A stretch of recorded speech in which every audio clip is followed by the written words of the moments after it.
Okay, hello, hello. Can you hear me? Is the volume okay for both my voice, for the music? Can you even hear music? I don't know what's happening. I'm in a new location today. I'm back at my apartment. I'm with my... Okay, I have ironed these curtains, but I don't know what happened. But they really, really don't want to have these annoying creases. Get out of them. So you're gonna have to deal with me looking kind of crusty today, with a kind of crusty background. I have new hair though, and what am I saying? Okay, dude, this is like the messiest stream so far. I can guarantee it. I decided to do it about an hour ago because I was like, you know what? This whole upcoming week, I have a day job. Then the week after that, I'm going to be with my sister in Utah, and then after that, I'm probably going to be doing other things. I don't know. So I was like, you know what? Let's get one more storyboarding stream in that I can guarantee. It's only going to be short for a couple of reasons. One is I want to go to the gym before the gym closes. Two, I want to I need to do other things today. Also, I have laundry that's like on the go. I also have food that's going to be ready in 18 minutes. So this really is going to be a chaotic stream, and I'm sorry in advance. But how is everybody doing? How are you? If you want to draw along with me today, today's prompt is bug ball. So take that as you will. What kind of ball is it? What kind of bug is it? Up to you. I'm very curious to see what people are getting up to. So if you want to do that and want to post, I have a Discord server that is linked in the description, and you are welcome to go to the, I think it's called Stream Draws channel, and you can post anything that you've drawn. It doesn't have to be the prompt. It could be just whatever you drew whilst you're listening along today. I will get to the streaming side of things, the drawing side of things soon, but also, yes, it's really good to see some familiar faces. I got to meet some people on the CalArts campus yesterday, which was really lovely. I can see, hi Andre, I can see some people that I know in real life, which is fun. And, oh, you can only hear me from the left ear. That's weird. Okay, first of all, sorry. That is strange. Second of all, I have no idea why that would be the case. Again, every single time I stream, something new seems to go wrong.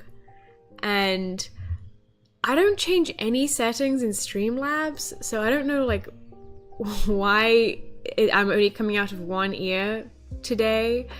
Let me see if I can fiddle around in settings. I wouldn't even know what to do though. Let me just mute myself and then unmute. Maybe. Let's try. Alright, I'm back. I am demuted. Maybe. Am I using OBS? I'm using Streamlabs. That's not OBS, is it? It's called just Streamlabs. So I don't know what's going on, but according to my mixer thing that I'm coming out of both ends of the ear holes.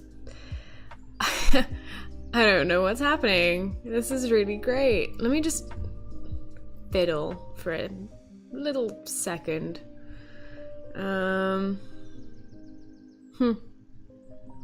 Very odd. There's a chance we might have to end up dealing with it this way. I'm just gonna click around and do stuff. Maybe it'll fix itself, maybe it won't. But yeah, anyway, so today I'm gonna be storyboarding a scene that I started, I think 2 weeks ago.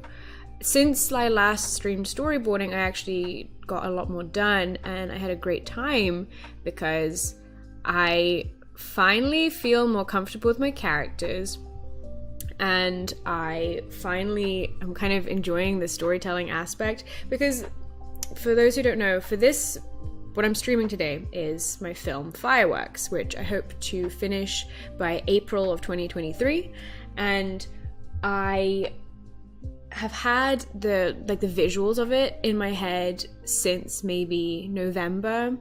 like I've had them really accurately down, and now actually putting it onto paper, or I guess on a screen, is really difficult, because if it's not exactly what I want it to be, then it's hard. Like it, you know, I'm disappointing myself kind of deal.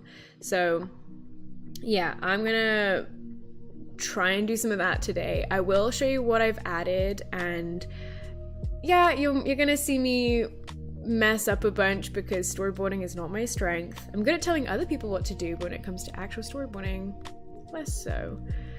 I'm just checking in on the chat.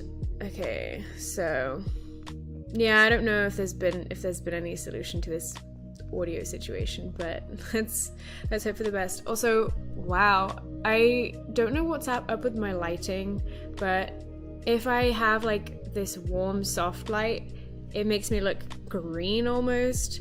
If I use like my normal, so now I'm using like a really warm light, and it's making me look like I have like a burnt nose and stuff. Bro, I don't know what's going on. So yeah, without further ado, let's just like do the stream, I guess. Okay, also I have so much stuff going on my monitors that I am struggling to see what's going on. Okay, cool, here we go. We might get interrupted by, oh no, I have 11 minutes until my food will be ready. No, until I need to unwrap the foil. Such a mess. But yes, okay, so I am using Storyboard Pro, for those of you curious. I am still not especially familiar with it, but I'm getting there. I also just realized that I arranged myself in a way that my mic is in the way of where my hand needs to be for all my shortcuts. But hang on, sorry if this hurts your ears or something, but moving the mic.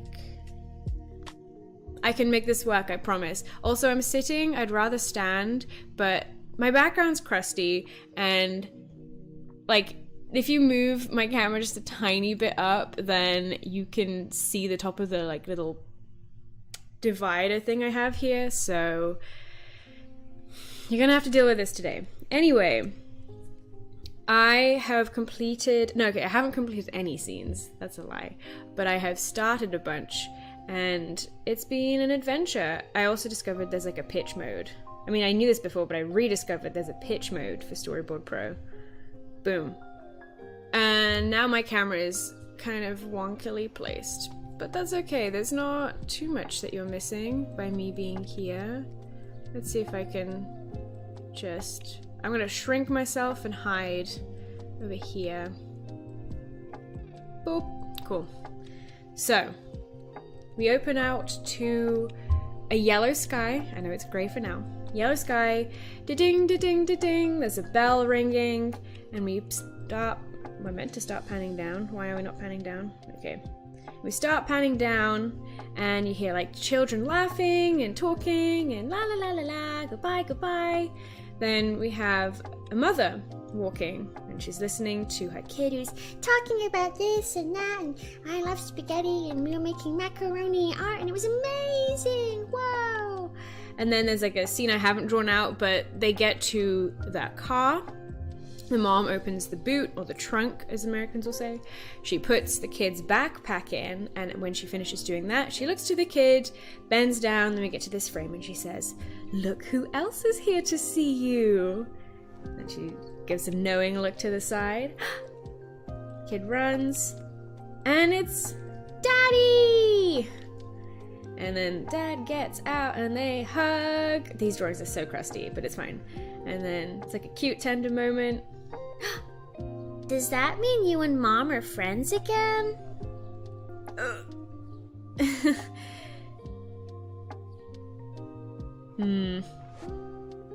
Yes!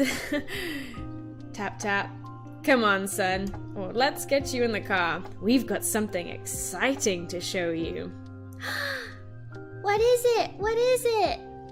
We pan to the side. Fireworks! And then they pull out of their parking spot, get into some very intense post-school traffic, and then we have like a big old me tapping a bunch. This is like a bunch of screenshots from Maya, and I didn't do a very good job. So this is not exactly what the camera move would be. It would be much smoother and nicer, but we're moving along, a bunch of traffic, and then we stop by this supermarket thing, and it's a little bit disheveled looking, like it's got some broken windows, there's people fighting outside, and then we have Eddie, another character, enters the frame. He starts walking, and more stuff I haven't drawn, but we hear like ring, ring, ring, ring, or like the ringing, not ring, like whatever. Hello, you have reached the voicemail of Maddie, beep. And then Maya, our other character, she hangs up, looking kind of sad. And this whole time, Eddie's meant to be walking towards the camera in the background, but I haven't drawn that yet. And then she's like, oh, and he says, still no luck? No. And then his phone starts to ring, bzz, bzz, bzz, bzz, and he's panicking, he's shuffling around, like, okay, and hangs up, beep. Shit, man, sorry. Well, how about you take a break until we hit the coast? I've got snacks and drinks. Deep, deep, deep, deep. By the way, this is the stuff I boarded out last time. And then she's like, okay.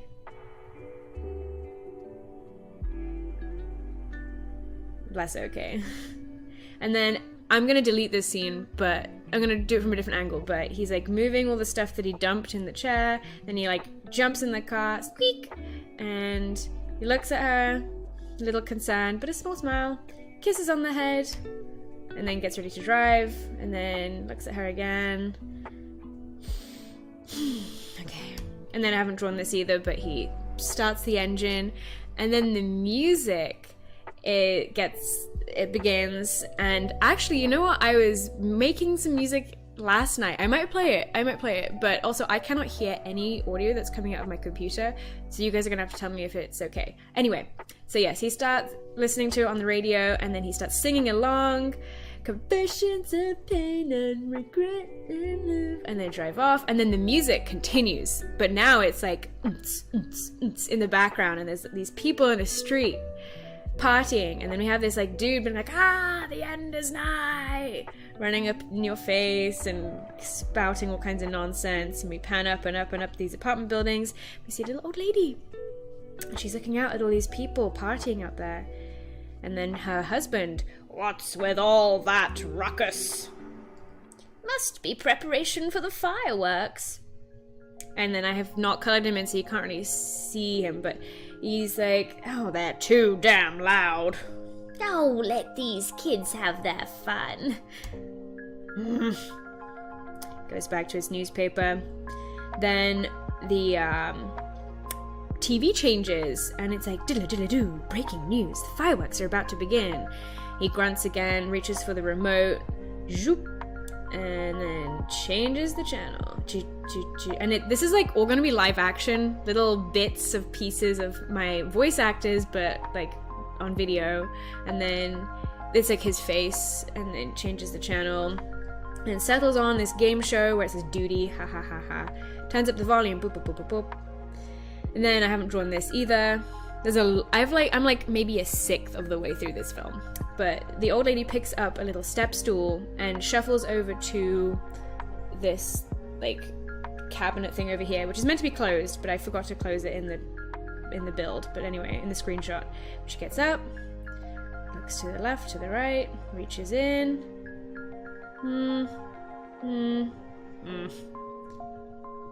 Maybe it's in this cupboard. Yeah, okay, and then she opens the door and it match cuts to boom. We're back with the family, and they are at the mother's apartment. I drew this most recently, and this is the scene I'm going to be working on today, I think. We'll see. Yeah, and so she closes the door, puts some keys up, the kid starts running, and she's like, hey, shoes off! Crud. Never mind.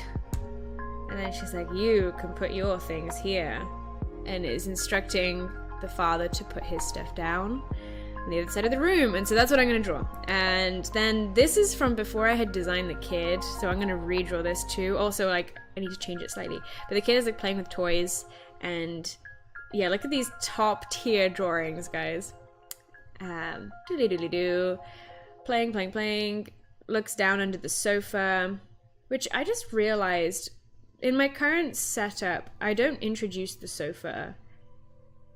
So you can't like tell where the kid is lying. I may need to make some changes. I may need to have a better establishing shot. Okay, well, I'll get to that another time when I'm not on stream, because I've noticed I work a lot faster when I am not talking to whoever is watching. So yeah, okay. Anyway, yeah, kid finds a cat. Bubby! And then he's like, you're the bestest cat of them in all of the world! And the cat blinks. Wanna play aliens and dinosaurs later? And then looks over and the mom is like, hey, look what I have. I don't think I've written any of the dialogue. And then like, yeah, that's the scene. So I don't think I'm gonna get very much done today at all, because I'm very distracted and kind of tired and not motivated, but I'm gonna at least try and get like redraw like the kid picking up the cat and the dad awkwardly shuffling to the side. We shall see. Yeah, I think that's fine. Oh my gosh, I have 100. No, never mind, ignore me. Okay. Where do I begin? Well, first of all, I'm gonna get out of pitch mode, and then I am going to, okay, I'm gonna press save as well real quick, because it's always good to save your work. Don't forget to do that. Oh, hi Dante. It's just cool seeing people that I know now. Nice. All right, what else am I gonna do? I'm also gonna make my little teeny camera less teeny tiny. Also, if you're hearing those random clangs, that is my oven, and it likes to make really strange noises as stuff is cooking. So yeah, for those curious, I made some like spinach, mushroom, and ricotta pastries like 2 months ago, and then I froze them, and so I'm just reheating them now. Anyway, I'm gonna see how long we have. I have 38 seconds, so I'm gonna go do that real quick, like just give it 5 more minutes, and then I'll get into the drawing. In the meantime, talk amongst yourselves, I guess.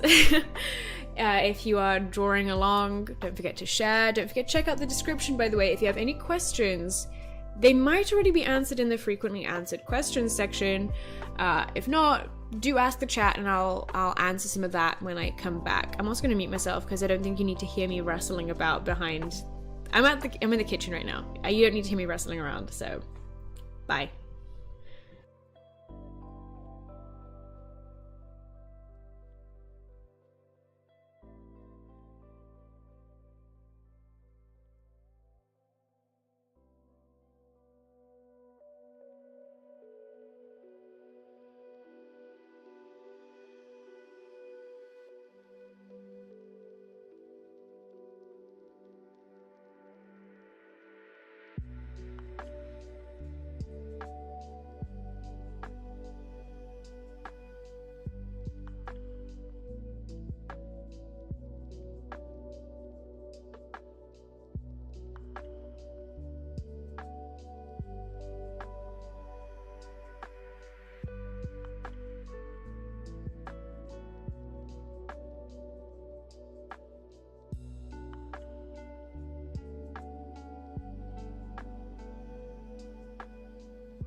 Okay, my little pastries are back in for, I'm gonna set a timer for 7 more minutes. I'll do that. I just unwrapped them from their foil. so that they get a little crispier. Anyway, you know what I can show in the meantime? Let's, again, tell me if this is sounding terrible and if your ears are bleeding, but I will play the music that I made last night. And to clarify, I made it at like 3 a.m. and it's just, I don't know if there's like a terminology for it really, like musically, but I was basically sketching, and I want to have like a pop song feel. I want to have someone actually sing the lyrics. So that doesn't exist. The main tune is going to be like vocals, but for now I've just put some random instrument in there.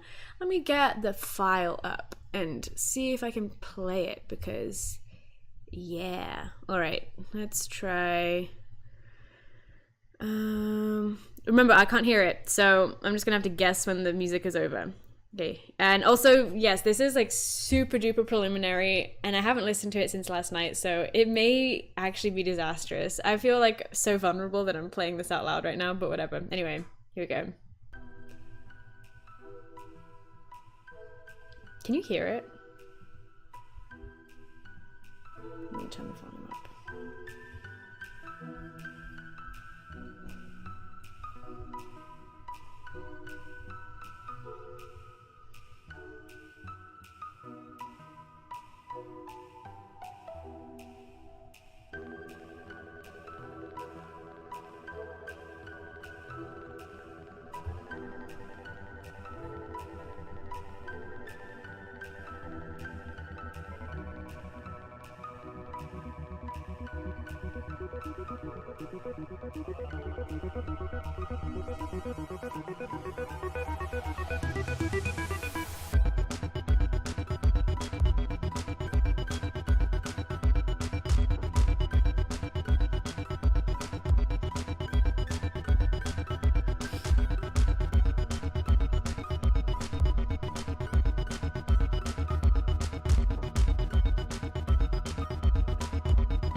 Okay, apparently it's done. There you go. So it's meant to be like a full-scale song that I'd love to work with. I kind of want to make it myself, but I'd love to work with my composer to make it like actually good, and then we put it on Spotify, like the full version, because the full version wouldn't be in the film, but that is what would be playing when, let me just whiz over to the right place. Oh god, my mic is so in the way. I have not arranged anything properly today. Yikes. Here, so that is what Eddie will be singing along to, and you know, journeying over with, and then like when the beat drops, that's boom, when we're in this location. But it's going to be diegetic music, which diegetic means that both the audience can hear it and the characters in the world can hear that music too. So it means that I'm like, you know, my sound designer is going to adjust the audio to make it sound like it's coming out of an old car radio, and then make it sound like it's playing from speakers in a big empty street. Well, it's a busy street, but there's no like, it's a busy street. It's not an empty street. Never mind. So yeah, let me start up my music again. The other music, the more chill lo-fi stuff. I can turn it back down. So yeah, there you go. I hope you liked it and that it's a little sneak preview. What do I use to compose? I use Logic Pro X. I started off using GarageBand when I was younger, and more recently I have started to use Logic because it is the like professional version of GarageBand, so the transition was semi-easy. That was about 2 years ago, I think, that I switched over, but I haven't made music in a really long time. In fact, this was the first time I made music in about... Last time I made music was for my Halloween film, which was in 2020, so it's been almost 2 years. Goodness gravy. Anyway. I'm kind of just procrastinating right now because I have 2 minutes left until I need to actually take my food out properly, but let me answer some questions in the meantime. So, the voiceover is pure fire. I feel like I'm watching a pitch. I love it. Thank you. Yes, so I like pitching. I want to get better at it. The thing that I hear a lot is you have to make sure your boards are doing the talking. So you shouldn't be describing what you're seeing visually unless there really is something missing. So what I was trying to do when I pitched is do voices, do some sound effects, explain the stuff that is missing that will be replaced, but not over-explain. Because over-explaining is annoying. It's like you're not trusting your audience enough. It's like you're not trusting your boards enough. And if you are needing to rely on description all the time, then it's a sign that your boards aren't doing the job they're supposed to. But yes, I do enjoy doing voices. I'm not very good at like really leaning into them yet. I need to build up my confidence, but yeah. In terms of the music, we say fun, catchy rhythm, a fun build-up and payoff. This is great. Thank you. Yeah, I want the drop to like feel pretty strong, but not like completely crazy. You know what, actually, I don't know. I haven't decided. I'll have to feel it out when I have an animatic and a full boards and then an animatic ready, which will be probably a couple months down the line. Also, Hank asked earlier, I saw a question about animation. Let's see. Oh my gosh, Tsubasa, your hard drive was stolen today? I am so sorry. I really hope that you can either retrieve it if that's possible. If not, that, you know what? I guess that's a sign of like save in multiple places. If you have Google Drive or Dropbox, to put things in there. If you have a USB, you know, all of that funky something or other. Anyway, Hank, what was your question? I don't know where it went. Well, I was asked if I remember my first animation, and yes, I do. It was a little wiggly worm that ate an apple and grew bigger, and I did it on my Nintendo DS Lite in 2011. On Flipnote, I think it's called. Okay, here's my timer. Let's go get my food out. I'm gonna probably not eat though. I'll just let it get cold and then eat it after the stream or something. But yes, so yeah, do you guys remember your first animations, if that's a thing that you do? If you don't do animation, do you remember your first, like, what are your first drawings that you have distinct memories of making, or the stories behind those drawings? I'll check those chats out after I take my food out the oven.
Okay, I have returned again. So, let's see. All the homies used Flipnote. Yes! Flipnote, like, I remember at one point when I still used a Nintendo, they were like, oh hey, we're getting like a 3D Flipnote thing coming in. And I was so excited, and then I don't remember ever hearing any updates, and then I guess I moved on. So, rip. But, here are my little pastries. Wah! You probably can't see them very well. If I tilt this anymore, they're gonna fall on my computer, so I'm not gonna do that. One got stuck to the foil, so it's looking a bit messy, but that's fine. It's all gonna end up in my stomach. So when I got into animating, which I still do occasionally, I was really into FNAF, so maybe something like that. But also something tells me I animated a ball bouncing. Yeah, I feel like a bouncing ball is a lot of people's very first animation. I know for a fact that my very first animation though was that little wiggly worm, because that blew my mind. I was 10 years old, so yeah.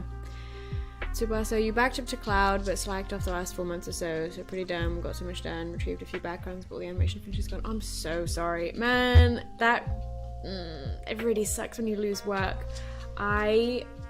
If you guys know my cheese creatures, these like character designs I did a couple years ago, I had them on my iPad, like the actual files with the layers and stuff, and one day it was like 5 a.m. and I was preparing for portfolio day for my first year at CalArts, so I was already like on day 2 of no sleep, absolutely delirious, accidentally totally wiped the entire folder from Procreate.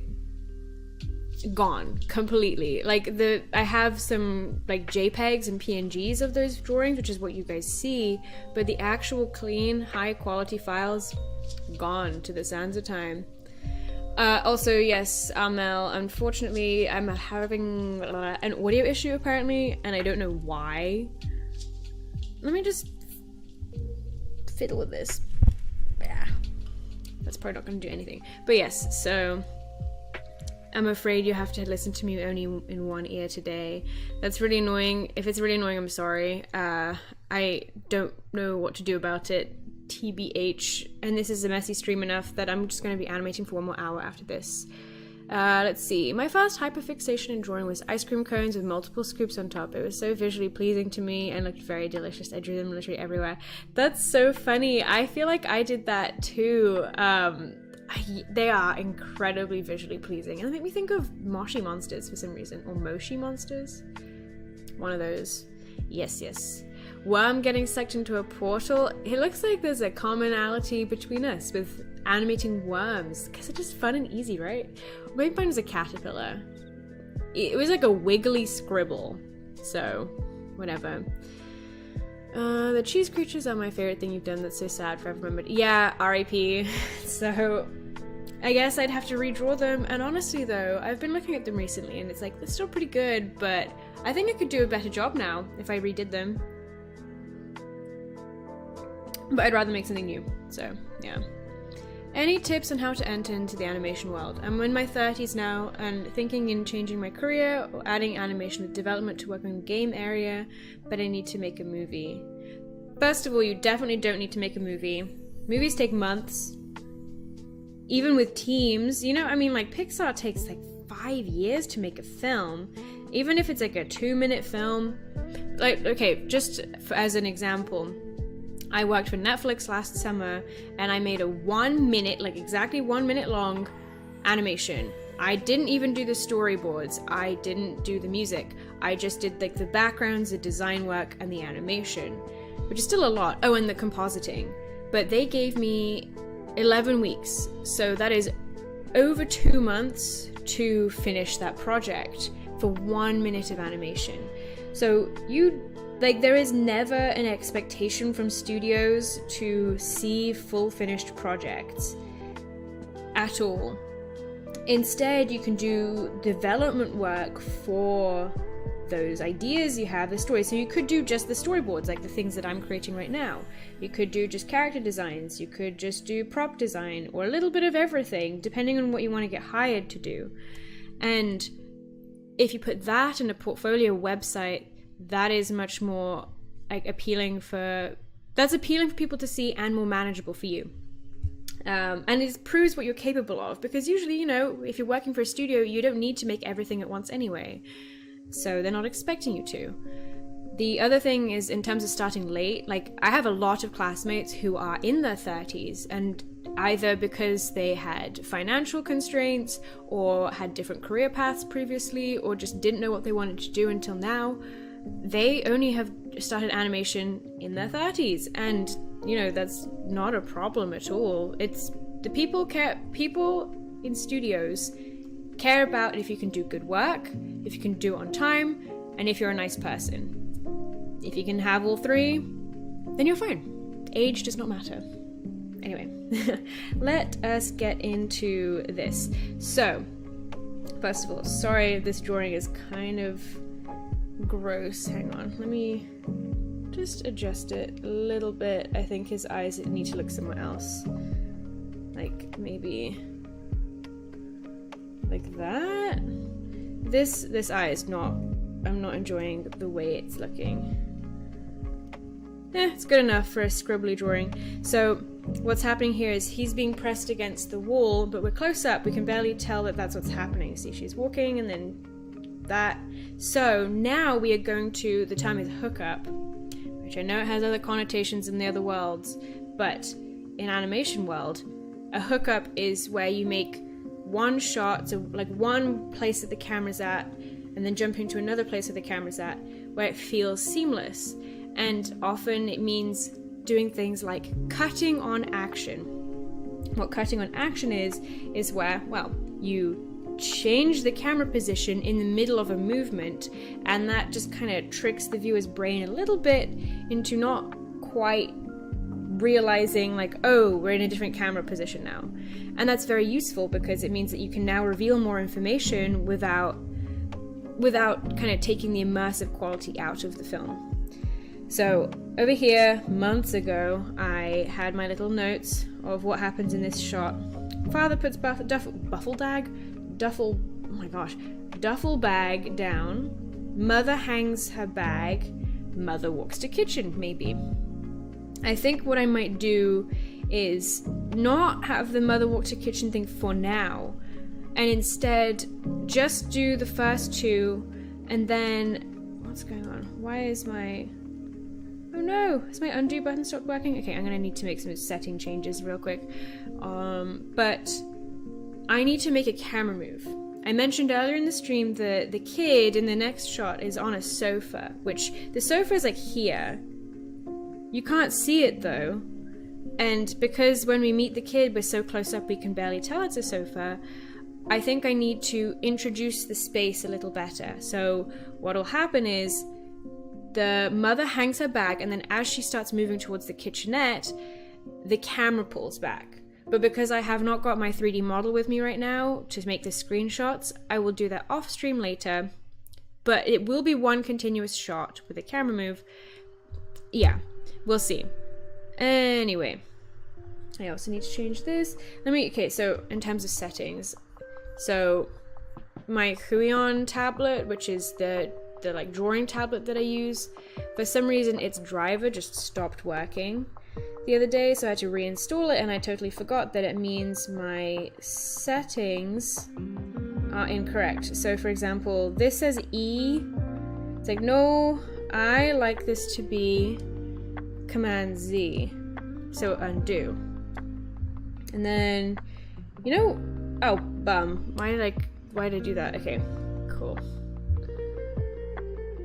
Is that right? Is that what I wanted? And then this one says mouse right button.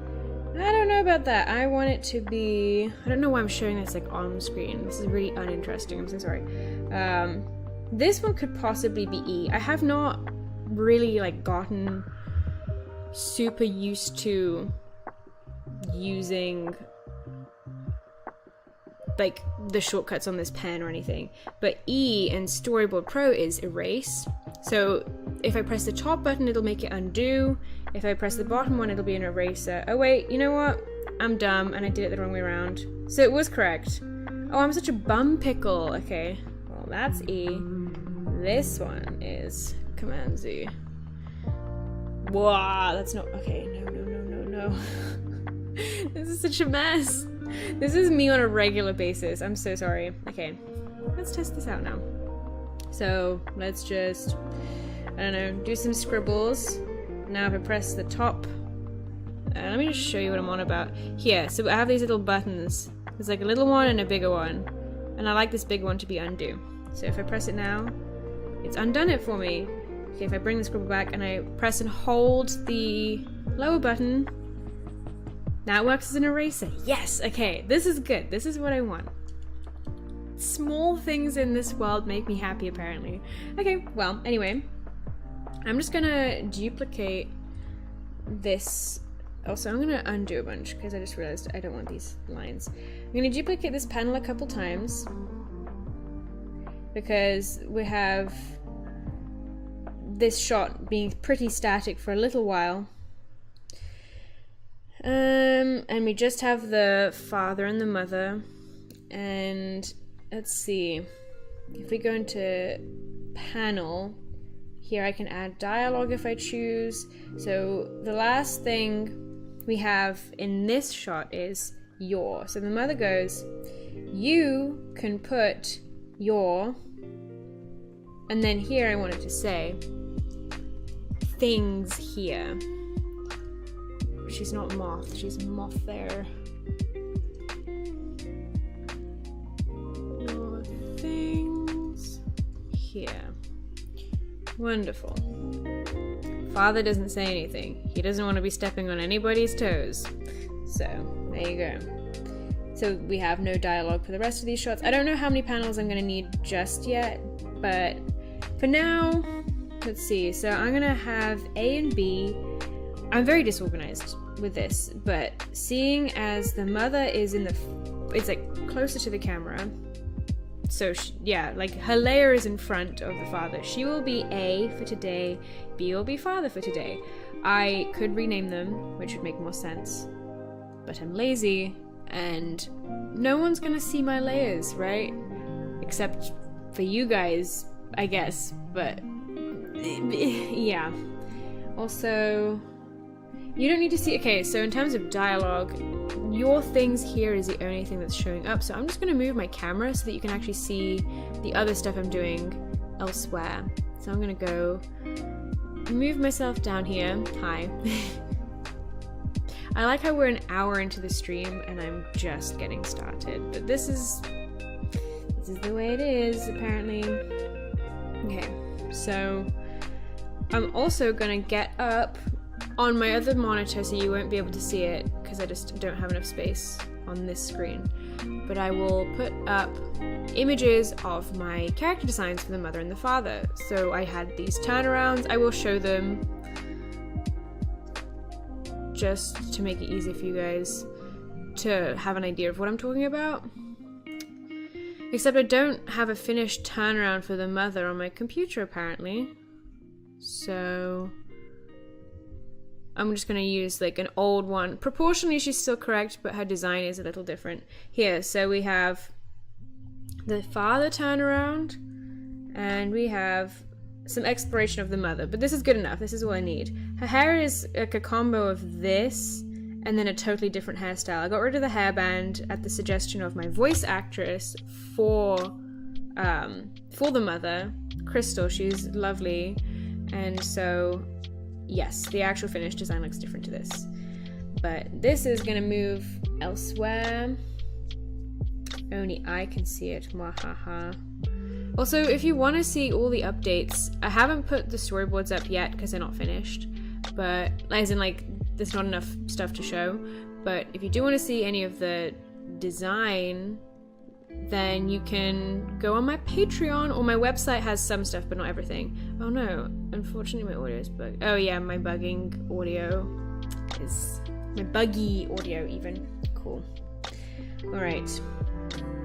So I'm gonna draw the mother first, I guess. And this is gonna be really rough for now. I've been drawing with Solid Brush 3 more recently. Back when I first was doing the boards, I was using Solid Brush 1, which is much thinner, and I guess I changed my mind at some point without realizing. Anyway, so the mother, proportionally, where is she relative to the door? Let's double check. Okay, so she needs to be a little taller. That's fine. Da-da-da-da.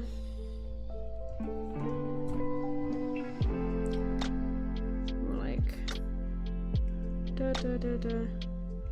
Yeah, and this is like super rough because I don't need details just yet. Ear goes here,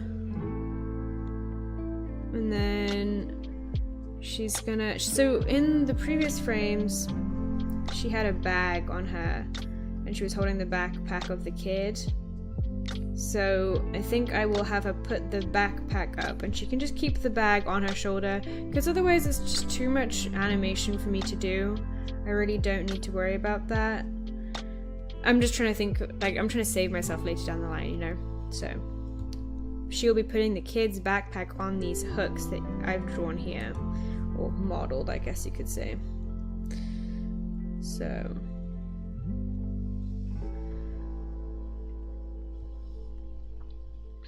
she can hold it with her hands like this, and then this is like vaguely a bag, and then this is her neck, and that's her butt.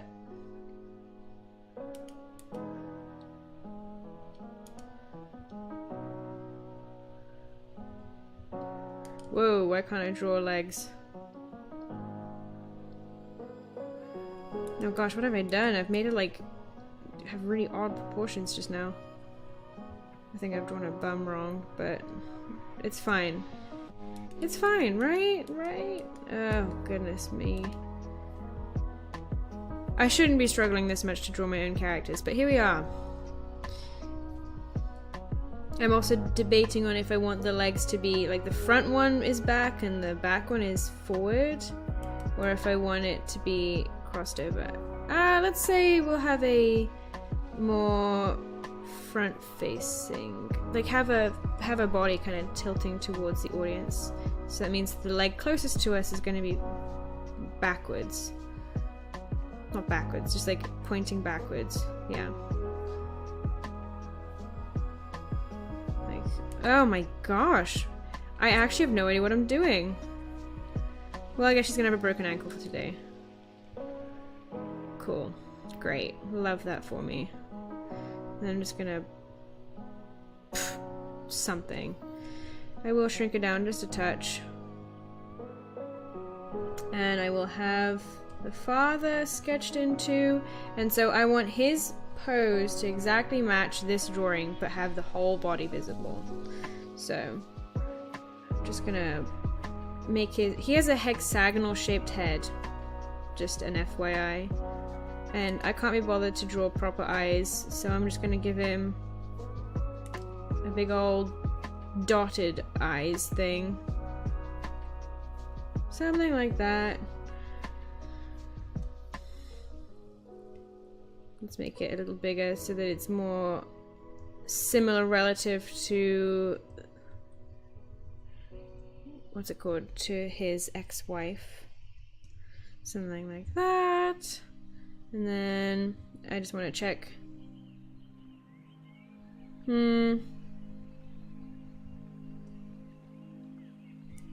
Again, I'm just checking for size relativity. The camera is ever so slightly different. I didn't even realize that. Well, that was dumb of me.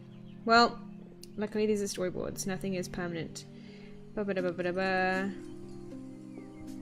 Okay, that's fine.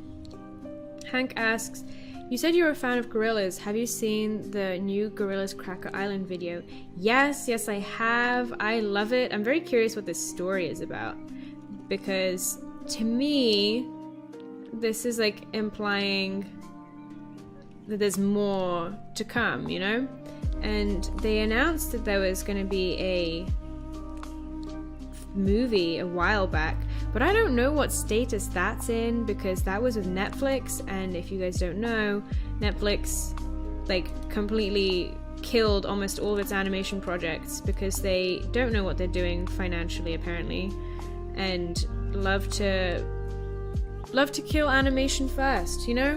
Why not murder Riverdale? Or do they have, is Pretty Little Liars a Netflix thing? I don't know, like the trash stuff they always keep.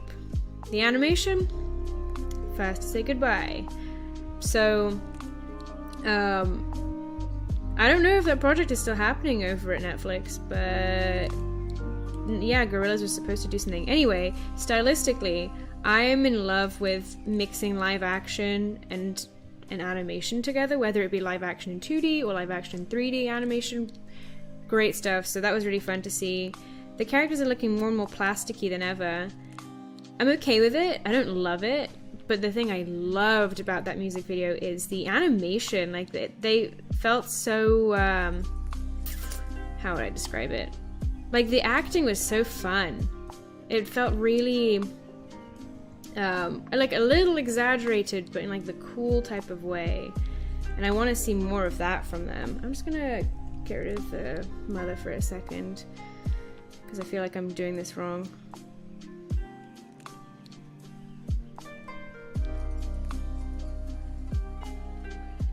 And again, this is like super rough, so I'm not super concerned with it being like placed incorrectly.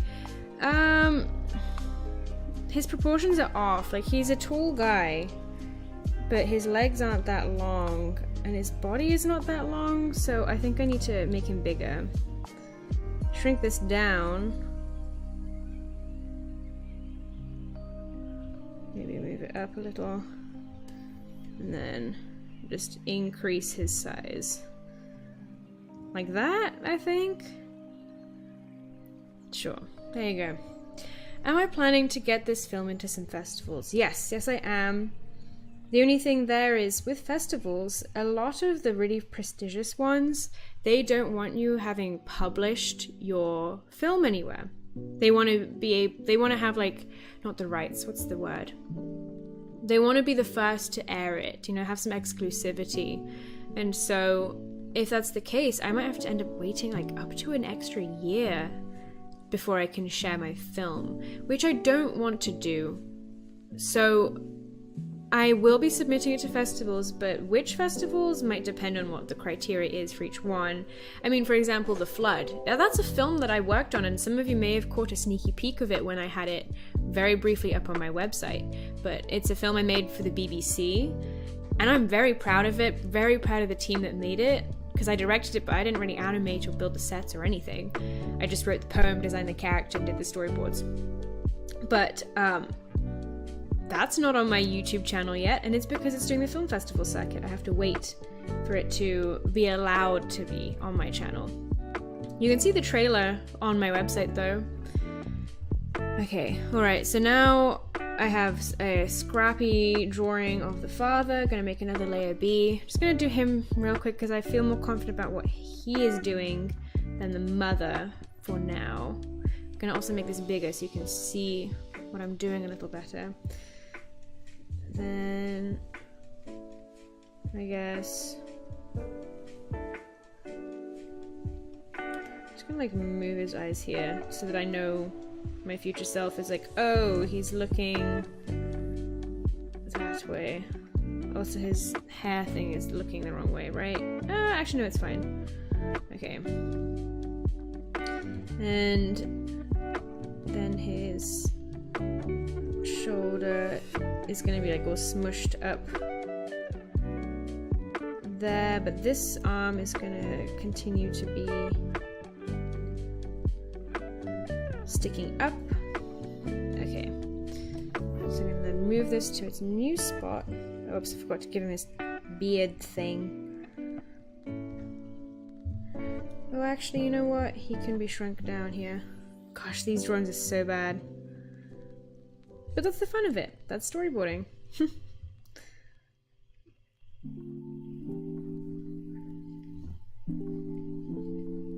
I'm gonna have his hands be more like that.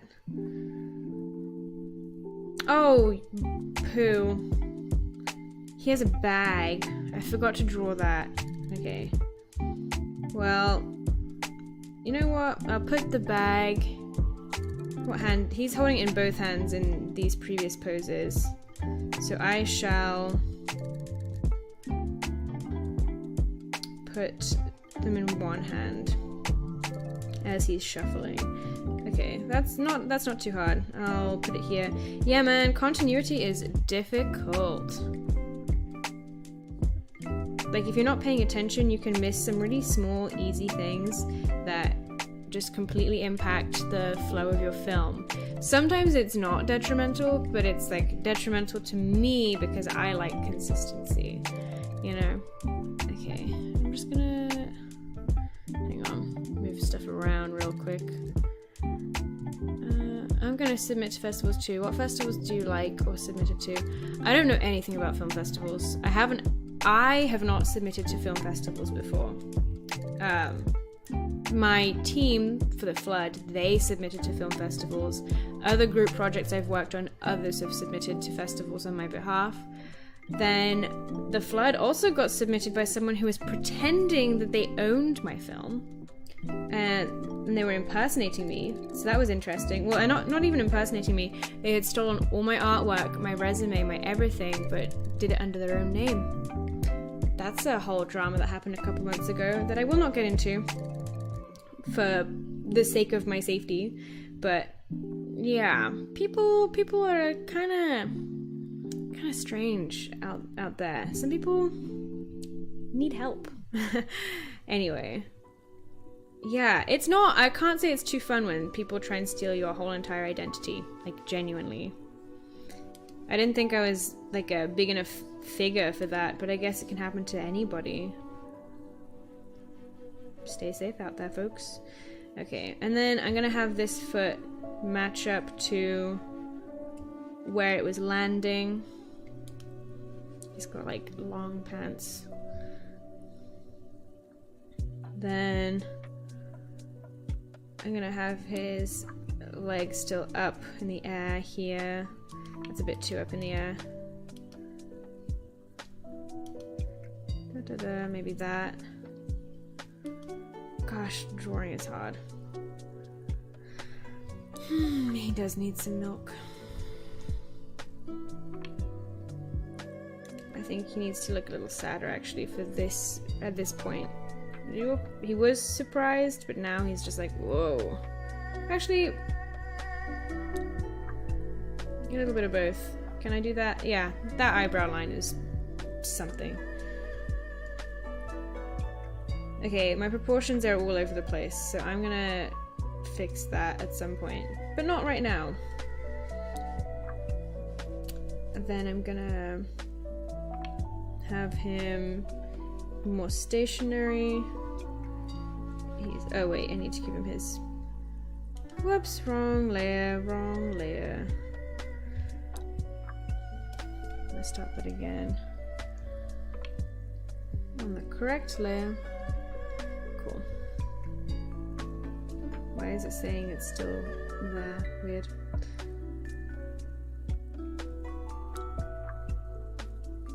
His nose is shrinking every time I'm drawing him right now. Whoops.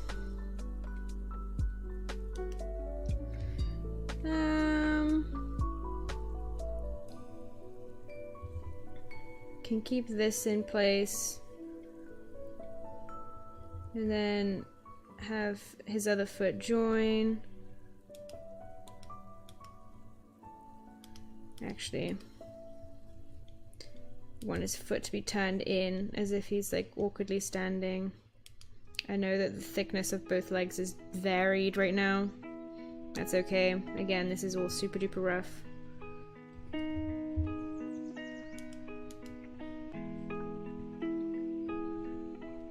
And then I'll get back to drawing him in the position he was in earlier, I guess. I might change this in terms of acting, just because maybe this is boring. I haven't decided yet.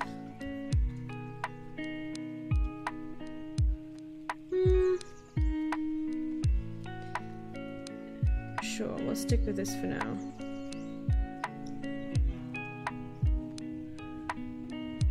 I'm also gonna shift him a little bit to the side.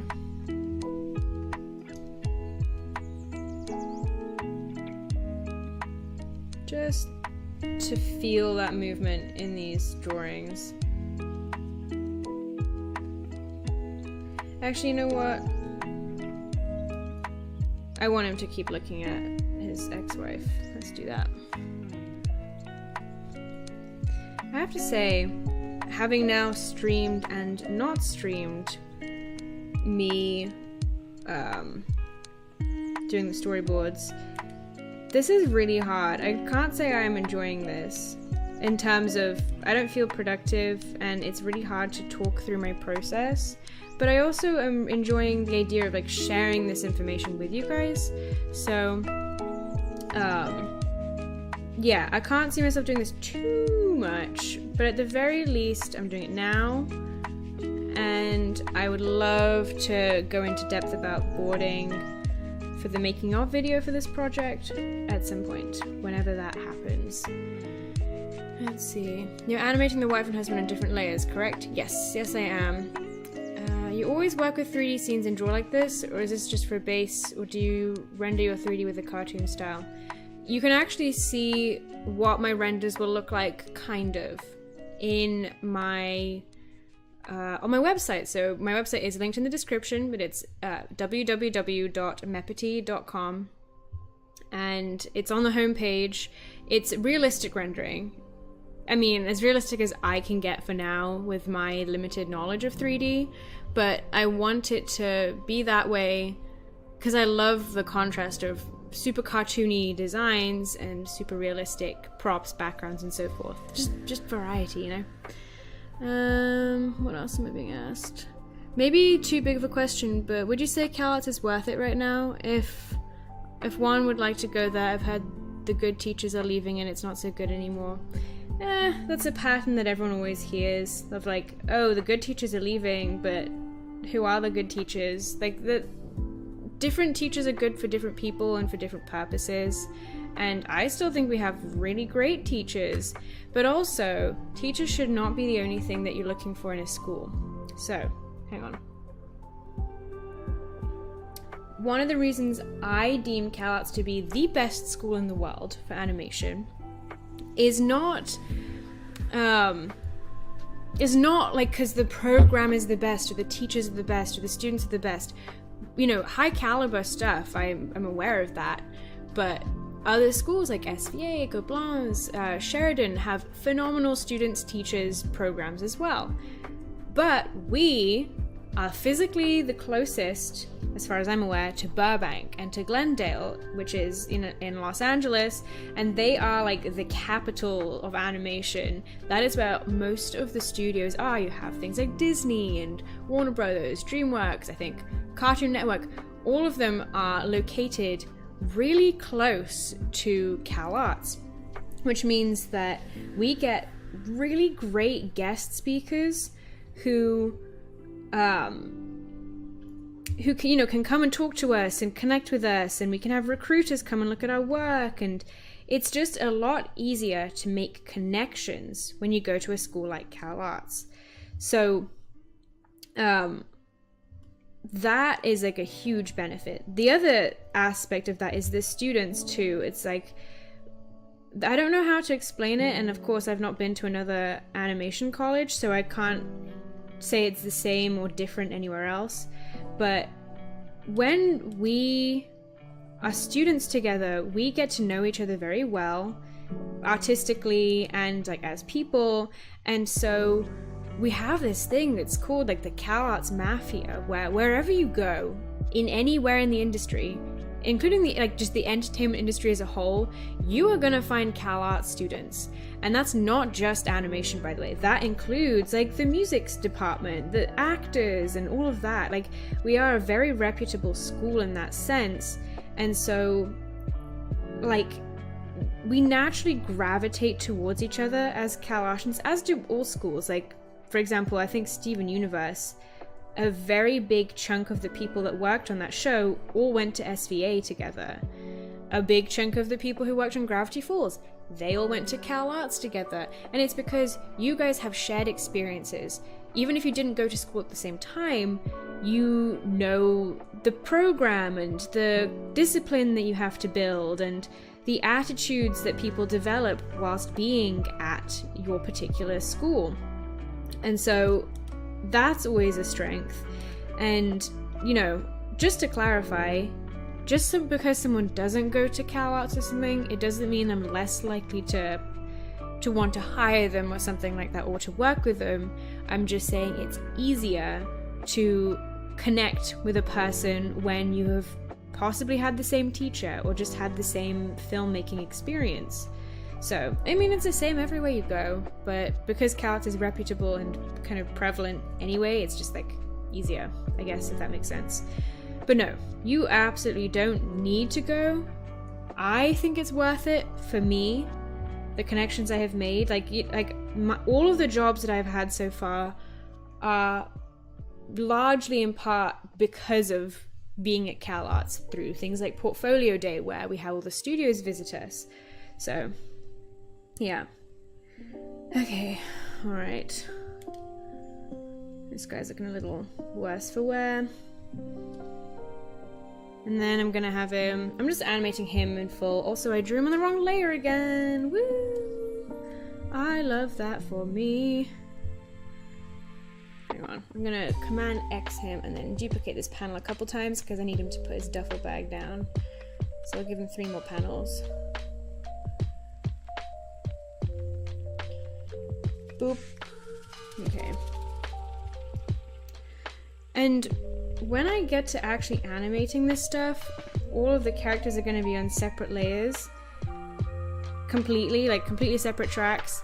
So the frames don't have to change at the same time and things. So my timing may end up being adjusted ever so slightly in terms of like, whoops, when does the father take a step to the side versus when does the mother hang the bag up on the hook versus when does she turn around to walk. Like, all those slight changes can happen in the animation phase. And that's because I'm working on this on my own. If I was working with an animation studio overseas, that would be a little different because then they're going to be really tethered to your timing that you've given them, but I'm not doing that, so that's not a concern. Yeah. Okay. Did I paste it? Wait, I feel really dumb. Oh, I did, okay. Well, I'm gonna keep this pose, but I'm gonna flip his head around for this one. Actually, there you go. And I'm also gonna... I do this all the time where I just skew the whole drawing just a tiny bit. And the reason why is it just feels like the whole thing is moving. It doesn't feel kind of awkwardly static. Like, it feels like the whole design is one piece, as opposed to if I just move the head, it feels like it's separate from the rest of the body. Anyway. And then he's gonna put his bag down. How is he gonna do that? Let's see. Let me think. I'm gonna zoom out a little for this. I'm gonna put the bag here. I've got my own song stuck in my head. That's really bad. I am excited for that song to come together though. I really want to have someone from CalArts or something sing for me, and then I'm going to bring my voice actor for Eddie back, Ben, and he is going to like sing poorly over the top whilst the music's on the radio, and like that's exciting to me. I don't exactly know why or how to explain that, but I don't know, I'm just very excited. Okay, then the father is looking down. Oh gosh, I'm so rusty. I haven't drawn him in like 2 weeks. Can you tell? Probably not, actually, because I've not been doing a very good job of drawing all of these characters anyway.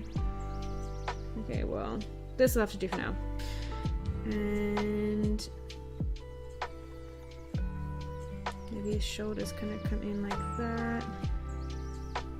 And he's putting his bag down. His arm needs to be a little straighter than what it currently is. So like this. No, that hand looks too limp-wristed. He needs to... Wow. There we go.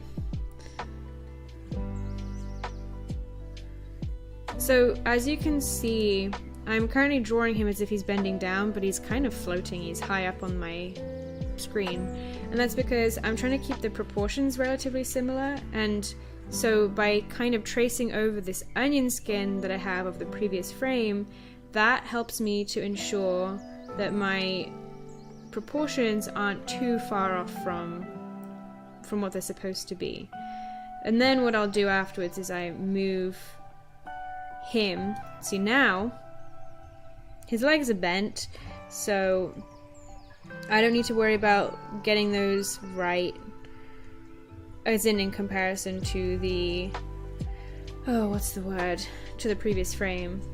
So now I can, you know what, let's just delete these random little blobby things. Now I'm gonna have him, gosh, you know what? He's bent so much. This dude's quite flexible, apparently.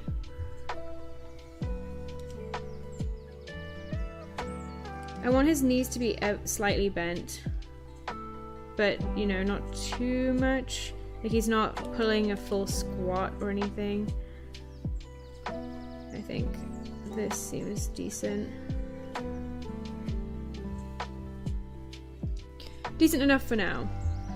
Something I don't know about in Storyboard Pro, I'm sure it's somewhere, is if I can flip the canvas, not actually flip it so that the finished product is flipped, but just so I can look back and forth, because that is something I have not been able to do, and so a lot of my drawings are super duper like wonky, uneven in a variety of ways, but I can't tell because it's been flipped. It's not been flipped, sorry.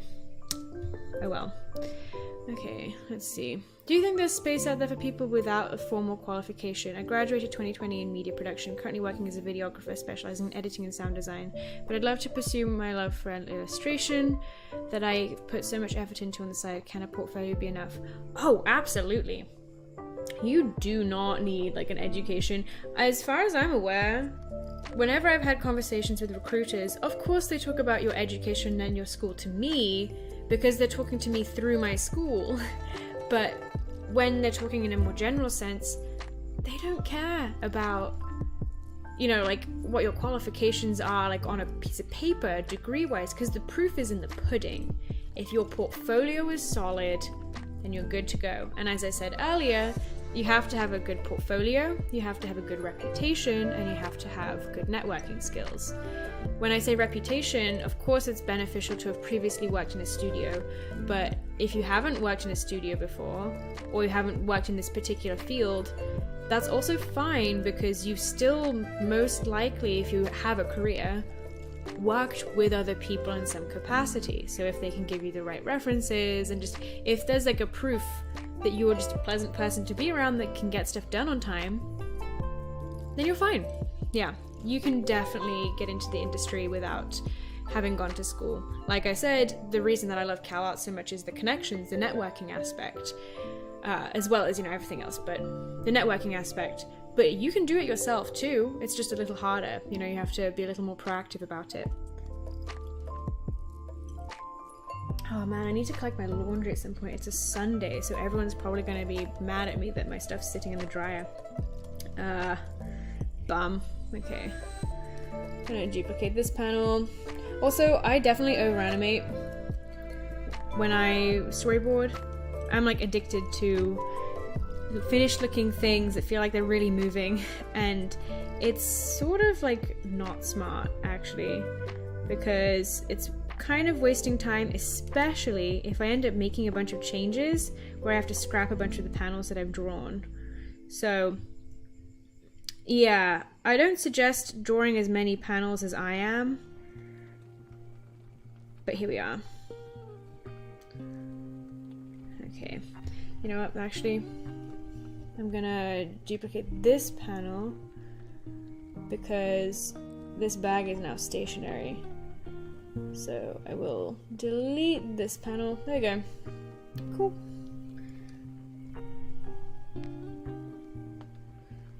I love your art style, it's very recognizable. Do you have any tips for creating a unique art style? Sorry if you've answered this before. So the way you're asking me this question, normally my answer is everyone has an art style, because your real true art style, the thing that is like inherently yours, is your artistic voice. Because, you know, I change my style up all the time. I have different colors and different line art, and sometimes my stuff is super realistic, sometimes it's super cartoony. But the topics that I cover and the feelings that I evoke in my work is pretty consistently me. But I can see what you're asking, and so you're asking about the practical side of an art style. And that, let's see, tips for creating it. what I've generally said, I think it might be in my FAQ, but I don't know, is look at artists you admire and reverse engineer what they have done. That could be literally tracing their stuff just to like break down the shapes they use. It could just be observing it from a distance, you know, you don't have to trace it. But what that does is it kind of informs you of like, oh, I see what's unique about this person's work. Like, I think for me, I square stuff off a lot, and I have a particular relationship to curves. Like, I love straight versus curve, and I often have like one shape be multiple straights and curves. I've said before that I tend to draw round things in a series of straighter lines. If I draw faces, like I often have like a concave and convex curves, and then some bits are straight. Like, there's a particular quality about how I use straight versus curve that makes my style me. That is something you can observe. If you look at other artists, they may not do that. They may do something very different and makes them just as recognizable. So do some studying, I guess I could say, of your favorite artists. And then, once you've kind of really taken a look at what it is that makes these people stand out, decide if you like it. Like, is this something you would want to incorporate into your own work? If yes, then try practicing it. You can start off by straight up trying to imitate these people's work, but just don't post it. Well, I mean, I guess you can, but you have to give them credit and you have to express what this assignment is. You know, don't completely pass it off as your own. But from there, then you can kind of like build a shorthand for what these other artists do and make it your own. And when I say other artists, plural, the other thing is you shouldn't just take inspiration from one artist. You should take inspiration from multiple, because now you're basically creating a remix of multiple artists' work to the point where it becomes your own. Does that make any sense? I hope that helps, and I'm sorry if that was a bit rambly and long-winded, but it should be something. Let me know if you have any more questions, my dear. Okay. Gosh. This guy is not giving me a break today. Also, I'm gonna go in like 20 minutes, so I really am super slow today. But that's okay. At least I streamed something. And I will try and stream again before summer's over, don't get me wrong. And once I have an established routine for school, so in terms of like knowing what my timetable is, then I will start streaming on a weekly basis, I think. Tips on storyboarding. Something I said earlier, cut on action. That's a really big one that I am a firm believer of, where most of the time, almost all of the time, you do not want the audience to truly acknowledge when the camera changes to be a different shot. It takes you out of the story, it makes it less immersive, and you know that it kind of ruins the fun. Fun isn't quite the right word, but like it ruins the flow, I guess you could say, of the story you're telling. And so the way you can combat that is trying to really sneak in the camera moves. And I like to sneak them in with cutting on action. So let's say I am waving at someone and then gonna run towards them, and then I want to give them a hug. But when I'm waving and running towards them, I'm close up, right? Like maybe I'm a medium shot, like maybe waist up or shoulders up. But then for the hugging part, I want our full bodies to be visible. So what I can do is I can wave close up and then start running, like get that movement going whilst I'm still close in, but then cut as I'm running to give the person a hug. And at that point, then the second half of my action is done, the actual finishing the running and hugging is done in the second shot, And so it just builds this nice flow where we're too distracted by what's going on story-wise to care about, oh, the camera's changing. So that is a big suggestion of mine. I also always suggest to really think about, I forgot what the name is. Not eyeline. Maybe it is eyeline. Well, there's two things. One is focus on your horizon line. Make sure that your horizon line makes sense to how you want this panel to feel. So if a horizon line is really high on the screen, let's say this is your place in like your room, you're in a room and the horizon line is like all the way up here and it's off screen, then it means you're looking down, which implies like height or being tall, or could be, if you're tall enough, that you're actually like maybe like a security camera up on a wall. That has a particular type of feeling. If you have an extremely low horizon line, where you're looking at a room from super low down, then now it makes it feel kind of small and maybe vulnerable. And that, sorry, I just realized you probably cannot tell what my drawing actually is, but like that feels very different. If your horizon line is right in the middle, it's kind of a bit like neutral and boring. It's still kind of looking down though, actually. Well, no, if your horizon line is in the middle, but like if your horizon line is in the middle, it's fine. If the floor, so the actual end of the room, is in the middle, for example, if like it's a smaller space, then that would imply the horizon line is actually quite high up. But yeah, so a lot of that is about power dynamics and who's in control and all of that jazz. Then the other thing I wanted to say, which I don't think it's called eye direction. I for some reason cannot remember it, but where are your characters looking? Because as humans, we are social creatures who feed off of the actions of others. So if I am looking at a room of people and everyone in that room of people is looking off like to this side, then I'm gonna also wanna look over there and see what people are staring at. And so you have to consider that the characters that you're portraying on screen are going to inform where your audience is going to want to look. So, yeah, make sure that the eyes are actually looking where you want the audience to look to. Kinda. Does that make sense? Yeah. Alright. Why am I so slow at drawing this dude? Okay. Gonna have him face the other way for the last shot.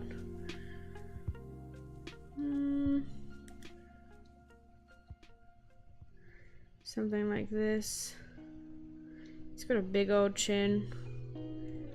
I think I may have made his head too big though this time around, so I'll shrink it in a moment.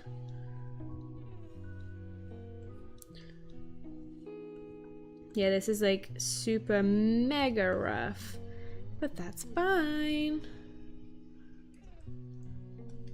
I also really enjoy drawing characters where their eyes are like almost at the top of their head. There's something really satisfying about it, even though when I was younger, I used to hate when people drew that.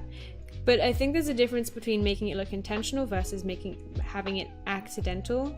Because you know, our eyes are actually about halfway down our head. It's just we have a bunch of hair and confusing stuff up top to make it look like our eyes are higher than they are. So, yeah. Just a little note for you. Okay. The father has super slopey shoulders, so it's kind of hard to make him look a little huddled, because I need to establish first of all his default position. His neutral position is so low down that like anything high up that could to other characters look normal is actually kind of strange for him. So I'm gonna try and avoid giving him shruggy shoulders as much as possible. I've already given him some shruggy shoulders elsewhere in this anyway, and I don't want to be too repetitive. So, yeah. Okay. I'm gonna maybe have him like twiddle his fingers and kind of not know what to do. Actually, that looks like he's like about to bow down to the wife. I don't want him to be that submissive. He's just really awkward. That's his thing. Well, let me draw the rest of the body then. Okay, I'm trying to keep my proportions semi in check. Well, I guess his legs are now hidden by the bag. Great for me, don't have to draw them. I'm trying to think like, oops, how do I stand when I'm feeling awkward?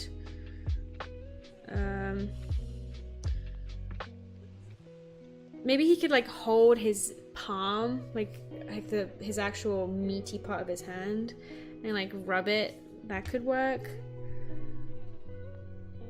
Possibly.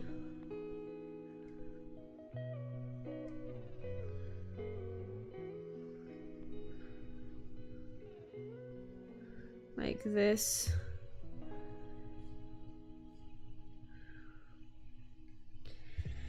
Yeah, that seems fine. Also, I'm aware that his arms are too low down. I'll fix it in a moment.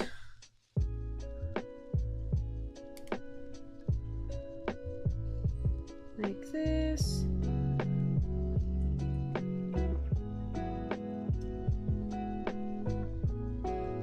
Then I need to wipe this anyway, because his stomach comes out here.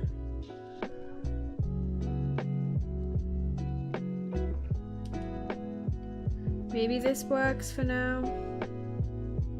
I may have to make some adjustments based on A, proportions, B, like, would he be clipping through the wall here? I can't quite tell relative to where his feet are, but yeah. Do you have any tips for project-based learning? For people who don't go to art school and don't have the deadlines and the discipline and all that, I'm trying to learn and practice storytelling at the minute. Yeah, my tip is work small. Don't try and do, like, this is a big epic story that I'm telling, and it's causing me all kinds of problems, and it means that the stuff that I'm learning kind of peters out after a point. Like, you can do 10 seconds of animation, and you can learn a lot from those 10 seconds. If I'm animating 8 full minutes, there's a point where I kind of plateau if I'm not getting, like, fresh input in terms of my learning. So I generally advise against working in big projects. And also, you get bored of them, you get tired, you don't end up finishing them very soon. So I suggest, especially if you're trying to learn a lot of different things like design, storyboarding, animation, compositing, editing, sound design, you can do all of that in a 10-second project. So I suggest that, and I also suggest making production schedules. They are so important. You can make schedules with anything in life, where you can say, day 1 or week 1, I want to finish this, this, and this. Week 2, I want to finish this, this, and this. By week 10, I want this project to be finished. And try and make those some really hard and fast deadlines so that you like force yourself to stick to it. You can even tell your friends like, hey, I'm doing this project, can you check in on me, so that, you know, they can hold you accountable. That is my personal suggestion. So yeah, hopefully that helps. Okay, this is not, I only have 10 minutes left and I've been so slow. So I'm just gonna really quickly just fill in this character so he's a little more solid so you can see him better, and then I'll get to the mother. But I don't think I'll get to her today on stream because I want to go to the gym, and the gym closes in 2 hours and I want to exercise for 2 hours. So why do gyms have to close early on Sundays? So sad. Anyway, okay, well, I can turn off the, what's it called? Onion skin now. Any more questions? Would you say CalArts is a fun place? From tour videos and people's experiences, it looks like a very fun place.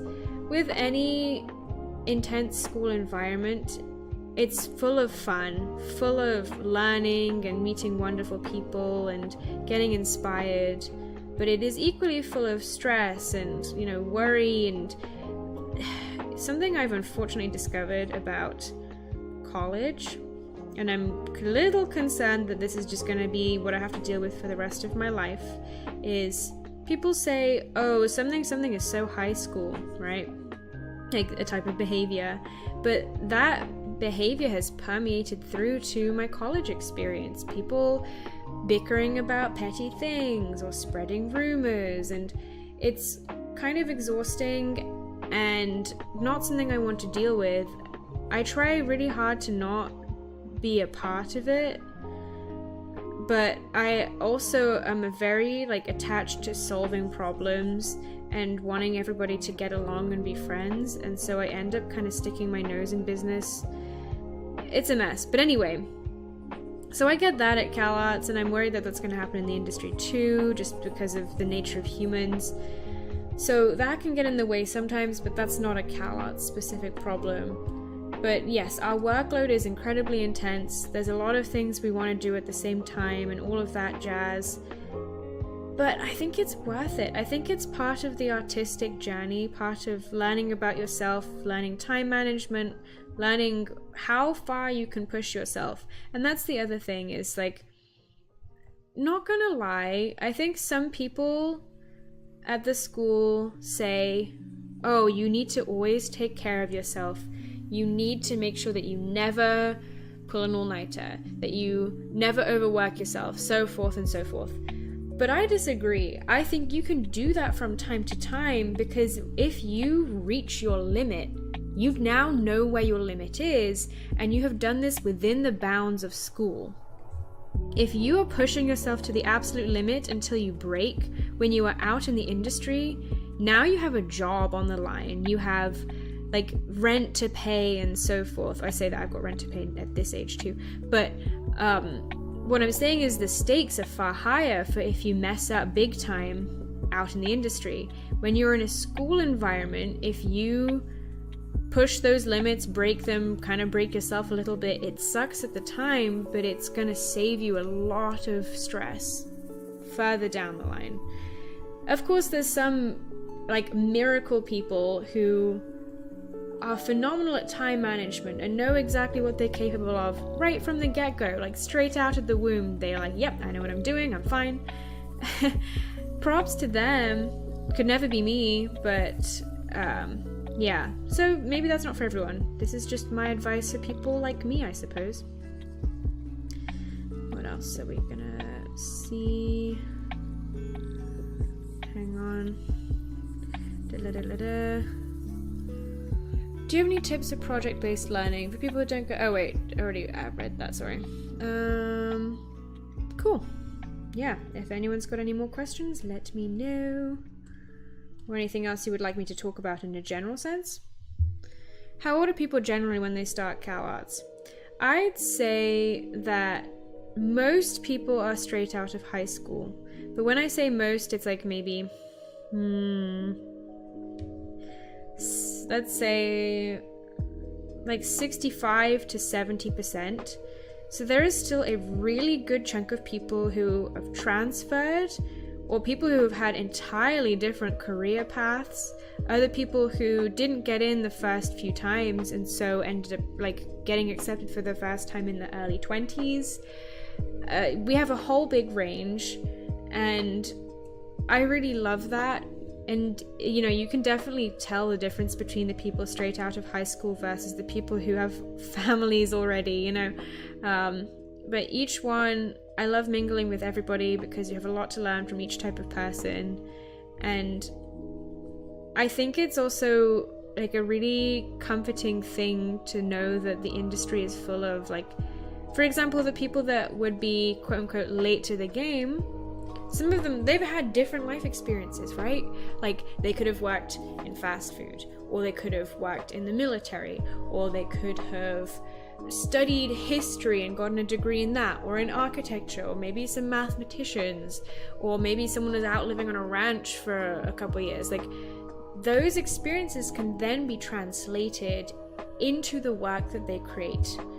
And I think that's incredibly valuable, because as much as, I love people coming straight from high school, me being one of them, our experiences are more limited. So the stories that we can tell are going to be a little less informed simply because we just haven't had as many moments in our lives to reference. So always talk to your elders. Even if you might know more about them animation wise, they may know more about you, about the world life wise.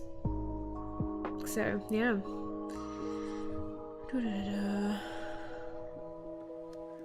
Sorry, this is like kind of tedious, just me coloring in, but it helped. Like, I find it really important for me because then I can actually see the space that the characters are occupying, if that makes any sense. It can help me get a gauge of if my composition is good or not. Here, let me zoom out a little, and then I'm going to put this little guide on. So now you're seeing like the actual finished frame. They're nice and centrally placed, and he's going to move to the side, she's moving to the other side, so they're going to not be overlapping in just a moment, which is also great. You know what? I actually do want to move him though. He can move way more to the side here. We'll go 1, 2, 3. Oh no, not that. 1, 2, 3. Okay, so I'll move him like 2 chunks, and I'll do that each time. Dot dot. I'm sure there's like faster ways of doing this, but here I am doing it the slow way for now. Okay, and then that's already in place, so that's fine. Cool. And I have them just slightly two different grays. 1 so they stand out from the background, and 2 so they stand out from each other. The background is a little light though, so the father doesn't stick out super much, but it's fine. Hoping the movement will help. Okay, oh, I have 2 minutes. I might just end the stream here then, because I need to take my laundry out, need to eat my food, then I need to go to the gym. But I hope that this has been, you know, this is not, I haven't done much storyboarding, but I've done plenty of talking. Hopefully that's been helpful. So don't forget, if you have drawn along in the stream with me today, with, what is it, Bug Ball being the theme, you are welcome to go to the Discord server. If you haven't drawn along, you're also welcome to join the Discord server and share your work. I'd love to see what you've been up to, your thoughts about the stream. And if you want to follow me on social media, that's also linked in the description. Someone mentioned earlier that I have a SoundCloud. Yes, I mean, I showed you some music I made today. So check that out if you would like. I also have a Spotify. I don't remember if I've linked that anywhere. Oh, it might be on my Patreon. Oh, you know, it's publicly available on my Patreon. So if you go to my Patreon site, you can see my most recent post. Follow me on there if you want to hear some playlists that I've made based on this film. All of that jazz. I hope you've had a wonderful 2 hours with me. It's been like an hour and 45 minutes, not very long. But like, yeah, anyway. I thank you very much for joining me. I will see you around hopefully soon. I will also I'm gonna try to actually do proper YouTube videos at some point. I have them ready and cut down. I just need to edit them and add all the drawing assets. We'll get there eventually. But anyway, okay, have a wonderful rest of your day, night, morning, evening, and I will see you soon. Okay, bye!